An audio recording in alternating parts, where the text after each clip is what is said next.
Welcome to New Filmmakers Los Angeles in partnership with Movie Maker magazine. I'm Carolyn McDonald and I'm here with Erin Brown Thomas to talk about her film Chasers. Let's take a look at a clip. We've been texting for months. Well, you mostly text me. Well, yeah, but that's just because you said you were busy. Because it's early. I want to take things slow. Okay, but you used to text me every day. What changed? Look at all these texts. I mean, was a thumbs up too hard? Okay, why do you want to be in a relationship with a guy that can't even text you back? Yeah, I'm a hot fucking mess. Okay, I wasn't saying that. I was just saying that something changed and I don't know what it is and I don't feel like it's something that I did. So welcome, Erin. Tell us about your film. What was the inspiration for it? Chasers is a thematic amalgamation of all my time in LA. It's juxtaposing vignettes of red flags in dating with the everyday hustle of pursuing a creative dream. And really what I was asking through it is, in my own life as an artist, will I ever look back at all this and be like, oh, I should have given up? Like, and not given up because it was hard, but given up because the sacrifices weren't worth it. So Chasers is essentially, it's a single 30-minute shot that snakes its way through an LA house party, and you have this relationship story, and then you have all these like career stories, and I'm using the relationship story as a way of getting people to think about, okay, are we paying our dues or are we chasing our abuser? Nice. Very interesting themes. And so the characters, talk about, were there any specific archetypes of characters? Because there's a lot going on there. I remember the MLM pitch in the middle of the street and the what do you call it, the influencer in the bathroom doing the uterine device. I mean, there's just a lot going on in there that was so colorful and really wonderful. So can we talk about which ones you chose and why and what they represent in your story? Sure.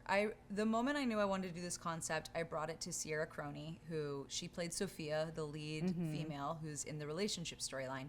She and I co-wrote the script together, and we were grabbing from inspiration from our own lives, like our personal lives, the lives of our friends.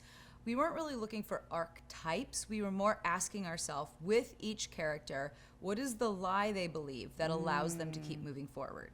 When we wrote this script, we wrote it under the working title of Little White Lies. And we ended up finding that Chasers was a little more active and the title that we wanted to release under. But the idea of everyone telling themselves a little white lie was the thing that every single character was built around. Some characters, it's a little more obvious. It's a little more like, okay, you know, the woman who's on the pool floaty who is asking herself, okay, should I like pretend to be interested in this guy just enough that he hires me, but like not too much that he tries to sleep with me? Like that one I think is like on the surface a little bit. Like the lie that she's telling herself is, you know, I should just be grateful that I'm hot. I should just be grateful that this guy is into me and he wants to hire me, rather than, you know, being upset that she has to wonder if that's why he wants to hire her. But some of them are a little more under the surface. You know, the influencer is meant to, for those of you who haven't seen it, there's a scene with an influencer in the bathroom who is conjuring up fake tears in order to appear vulnerable. And it plays very, very funny. And it plays to a degree, I think, like part of, you know, LA is always said to be like transactional or surfacey, but I, as someone who has lived here, I don't think people like set out to be transactional or surfacey. These are all coping mechanisms. People are protecting themselves. And for me, you know, Sierra had a lot of the idea for that bathroom influencer character, and then what I kind of brought to it was, okay, so many times it feels like in my career I'm being asked to like exploit my own trauma. I'm being asked, okay, well, here's this opportunity. You're gonna spend a whole week writing an essay to maybe get an interview, to maybe get in this like studio program, and we need you to dig deep and tell us something. And it's like, I have no problem with people using, you know, trauma to bring art about, and like for art to be a healing aspect of trauma. But sometimes it does feel like we're asked we're asked to be real and authentic, but what people really want results wise is people to dig deep and find something sad. And you know, there's time for everything under the sun. Right. but sometimes it's not the time for sad. And can we still have a career without having to constantly be pulling at that stuff? So that's kind of what I was getting at with that one. So again, some are very obvious, some are more under the surface, and I think that mix keeps it from feeling heavy-handed. No, I think it's wonderful. There's so many layers going on there, and even what you just said about the title change from Little White Lies to Chasers, I think it's so apropos. They kind of fit, but Chasers, I felt like there was the chase going on literally in the world, camera. like you said, with the camera, but the chase for career, and then the chase for people for themselves. Like you said, the vulnerability thing, you know, I thought that was so very interesting, the layers that you poked at, and you bring it up now because you had a person on camera that's trying to be vulnerable, but then the other people were vulnerable and didn't know it. Were you able, did you do that intentionally? Yeah, Sierra and I talked a lot about having just different notes come through with different characters and having some of them be more or less self-aware, which I think is fun. You know, every once in a while having a character who's pretty self-aware. Billy Joel, for those of you who haven't seen it yet, Billy Joel is an actress. Within the character is named Billy Joel, and the character is an actress within this world. Again, it's LA, so we have a mix of all the different kinds of young people that live in LA.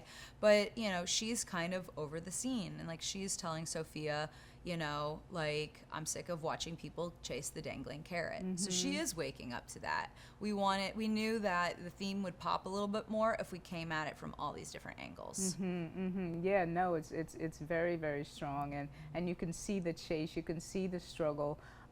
Talk about it was so interesting, the male-female dynamic in the film, and again, it just struck me as it was something really layers going on with the film, because on a level it appears kind of typical LA, but there was a vulnerability with the male characters that they weren't really able to open up to. Can you talk about that a little bit and share if I'm spot on in what I'm seeing here? Sure.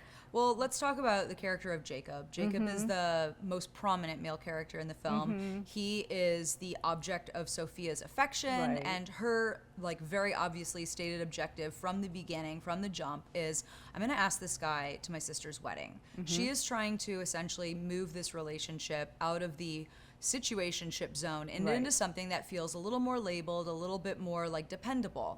And what we realized throughout the course of this is Jacob actually really likes Sophia, but he's just not in that place where he's ready to commit. And you know, I wanted that relationship to kind of feel like the way this industry feels, where you just feel like you keep getting enough signals that are yes, that you stay in it, but you never really get that breakthrough that you're wanting that makes you feel safe and secure. And so we were using this relationship as a metaphor for that. But of course it works. I mean, enough people have had this actual relationship that it works on its own as well. And one of the things, there's a big reveal at the end of the film, which I don't want to completely give away, but it reframes Sophia's past experiences with Jacob in a way that is unflattering to Jacob. And it was really important to me and my casting director, Emily Cook, that we find an actor who was A, comfortable with the portrayal, but B, could really dig into the humanity of it. And I really loved working with Louis Chapman, because he is the kind of person who is willing to do like the hard work of looking inward and humanizing every single little interaction, even if they're, you know, when you're playing a character, I don't like to think of characters as like evil. I like to think of them as making choices that hurt people, right? And so he's making choices that hurt someone. And so we had to strip back and ask why. What is the thing, like what are the pressures that this character is feeling that make these choices feel like the right choices in this moment to this person? Yeah, they say hurt people hurt people. Exactly. So you know, Louis is like, I think it takes someone who is really secure in themselves and someone who is, I think, like, honestly, a good person who wants to be a better person, which hopefully we all are, to really do the kind of work that Louis did to find those really human moments and be able to own this character. And he and I would get into between like before we would do a set, like I would try to get into the mindset of this character, and we would try to talk like I was his bro, like dude, like it's 2023. It was 2023 at the time we shot it. Like get with, like, I don't know. I don't want to spoil or give anything away, but like we just really tried to get into that mindset, and then we would finish a take and we kind of snap out of it and we'd be like, but for real, like that was fun. Nice. So yeah. And the other thing too about this film, it's so layered, like I said, and the filmmaking screenwriter person will come out for a minute for this next question in me. Is that antagonism? That what I thought was so wonderful is that there's not. You just talked about the character. He's not the quote unquote antagonist, but there is a sense of antagonism. This fight, as you said, the struggle, the chase, and all that. Can you talk about how you layered that in really nicely, of a non-personified antagonist, but that really fit for each of these protagonists that were on a journey in this film? Can you talk about how you did? Sure. I mean, one of the things that I love about television is, at least the shows that I really love, is that we watch characters make good decisions and bad decisions, and we activate them with really, really strong wants, and then those wants get in conflict with one another. So again, I don't love to think about villains, but I do love to think about antagonizing forces or forces that are in opposition of one another. Right. Sierra and I talked a lot about that. How does what one person wants complicate what another person wants? And we also just talked about like LA as a culture. One of our North Stars in terms of tone was this Instagram account, Overheard in LA. We love it, we follow it, we think it's very funny, and we wanted, I don't think I've actually said this yet, bury the lead, but Chasers is a 30-minute single shot take. So it's a very long single shot moving take, and we knew that if we were walking past people and we overheard a little snippet, if we could keep it in that sort of, oh, I kind of know exactly what this entire conversation is about because of this little snippet I heard. So we're literally creating the culture of LA, which, like I said before, LA does come across transactional, it does come across vapid at times, but it's not because anyone sets out to be that way. It's not because the city collectively wants to be that way. It's all coping mechanisms. It's all, I mean, it's such a transient city. People are losing jobs left and right. They're losing friends left and right. Like, people are just protecting themselves. And so by motivating everything through the lens of like really, really strong intentions and what a character really wants, and they're just making choices in relation to what they want, I think it allows us to have several antagonizing forces. Of course, Jacob being the primary one, but really our goal is to make this a television series. And so we would see an episode where Jacob would be the most lovable character on screen for that episode. And each character, you know, if someone wants something badly enough and they're willing to do interesting things in order to make that thing happen, that's where characters are born. And we fall in love with characters even when they do terrible things. Thank you so much to come and talk to us today. This is really wonderful, and congratulations on Chasers and everything else you're doing. Thank you. Great stuff. It's lovely to be here. I love New Filmmakers LA. Big fan. Me too. We all are.